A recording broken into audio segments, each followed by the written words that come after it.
ஐயா பெரியார் அவர்கள் இஸ்லாமியர்களை துலுக்கர் என்று பல இடங்கள்ல பதிவு செஞ்சுட்டு வராரு. ஏன் துலுக்கர்னு பதிவு செய்யறாரு?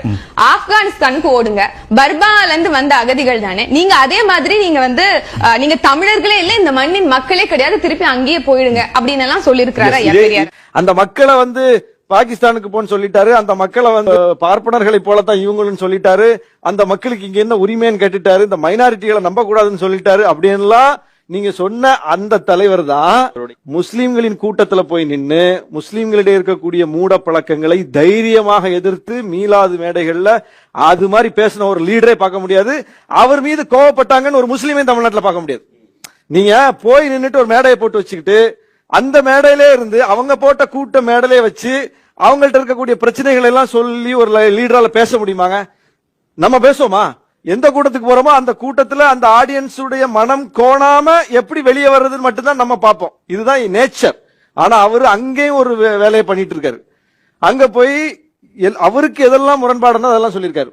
நீங்க என்ன ஹஜ்ஜுக்கு பயணம் போறீங்க, காசிக்கு போற மாதிரி தானே இருக்கு, ஏன் பெண்களுக்கு புர்கா போடுறீங்க, கோசா முறை, இப்படி அவருக்கு என்னென்னலாம் மாற்று கருத்து இருந்தோ அதெல்லாம் எங்க வச்சிருக்காரு? எங்கேயோ வைக்கல, அந்த மேடையில வச்சிருக்காரு. அதற்கு விளக்கங்கள் கொடுக்கப்பட்டிருக்குது. விளக்கம் கொடுக்கப்பட்டு கூட ரொம்ப முக்கியமா கூத்தாநல்லூர்ல நினைக்கிறேன் அங்க நடந்த மீலாது மேடையில அவருக்கு கஞ்சி கொடுக்குறாங்க.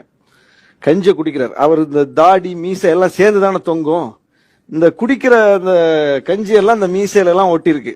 பக்கத்துல இருந்தவங்க சொல்லியிருக்காங்க, இதுக்குதான் நபிகள் நாயகம் மீசையை நறுக்குங்கள் தாடியை வளருங்கள்னு சொல்லியிருக்காங்க. ஒரு மயிர் விஷயத்த கூட நபிகள் நாயகம் விட்டு வைக்கலையா? இப்படியே பேசியிருக்காரு. இப்போ அந்த ஒவ்வொரு நொடியிலையும் அவர் எப்படி வெளிப்பட்டிருக்கிறாரு, அவருக்கு சொல்லப்பட்ட விளக்கங்களை எப்படி ஏத்திருக்கிறாரு, பின்னால கருத்துக்களை மாற்றிருக்காரு, முழுமையான ஒரு வரலாறு.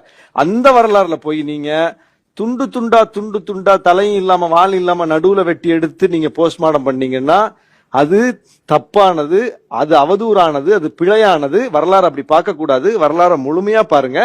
அப்படி பார்த்தாதான் அந்த வரலாற்றினுடைய உண்மையான தன்மை நமக்கு விளங்கும்.